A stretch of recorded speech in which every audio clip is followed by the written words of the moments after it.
ఉన్న సీఎం చంద్రబాబు నాయుడు రాష్ట్రానికి పెట్టుబడులను స్వాగతించేందుకు వరుసగా పారిశ్రామిక దిగ్గజాలతో సమావేశమవుతున్నారు.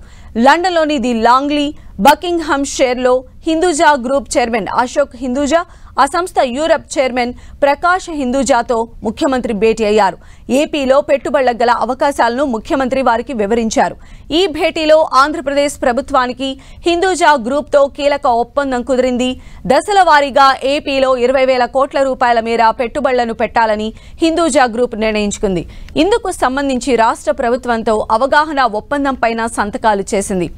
విశాఖలోని హిందూజా సంస్థకు ప్రస్తుతం ఉన్న 1,050 మెగావాట్ల థర్మల్ ప్లాంట్కు అదనంగా మరో 1,600 మెగావాట్ల వరకు సామర్థ్యాన్ని విస్తరించనుంది.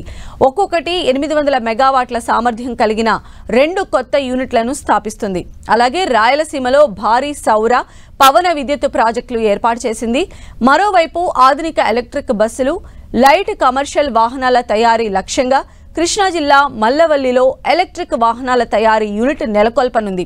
వీటితో పాటు రాష్ట్ర వ్యాప్తంగా ఈవీ ఛార్జింగ్ నెట్వర్క్ తీసుకురానుంది. ఇది రాష్ట్రంలో ఎలక్ట్రిక్ వాహనాల వినియోగాన్ని ప్రోత్సహించేందుకు దోహదపడుతుంది. ఏపీలో ఎలక్ట్రిక్ మొబిలిటీ హబ్ స్థాపనకు అనంతపురం, కర్నూలు, అమరావతిని హిందూజా పరిశీలించనుంది. ఏపీని గ్రీన్ ఎనర్జీ ఎలక్ట్రిక్ మొబిలిటీ హబ్గా తీర్చిదిద్దడంలో హిందూజా గ్రూప్ పెట్టుబడులు కీలకమవుతాయని ముఖ్యమంత్రి ఆశాభావం వ్యక్తం చేశారు. ఏపీలో పారిశ్రామిక ప్రగతి కోసం అత్యుత్తమ వాతావరణం కల్పించేందుకు ప్రభుత్వం ఎప్పుడూ సిద్ధంగా ఉంటుందని ముఖ్యమంత్రి అన్నారు. ఈ ఒప్పందంతో రాష్ట్రంలో యువతకు పెద్ద ఎత్తున ఉద్యోగ, ఉపాధి అవకాశాలు లభిస్తాయని చెప్పారు. హిందూజా గ్రూప్ ప్రతిపాదనలు త్వరితగతిన కార్యరూపం దాల్చేలా ప్రత్యేకంగా ఫాస్ట్ ట్రాక్ విండో ఏర్పాటు ద్వారా ట్రాక్ చేస్తామని హిందూజా ప్రతినిధులకు ముఖ్యమంత్రి హామీ ఇచ్చారు.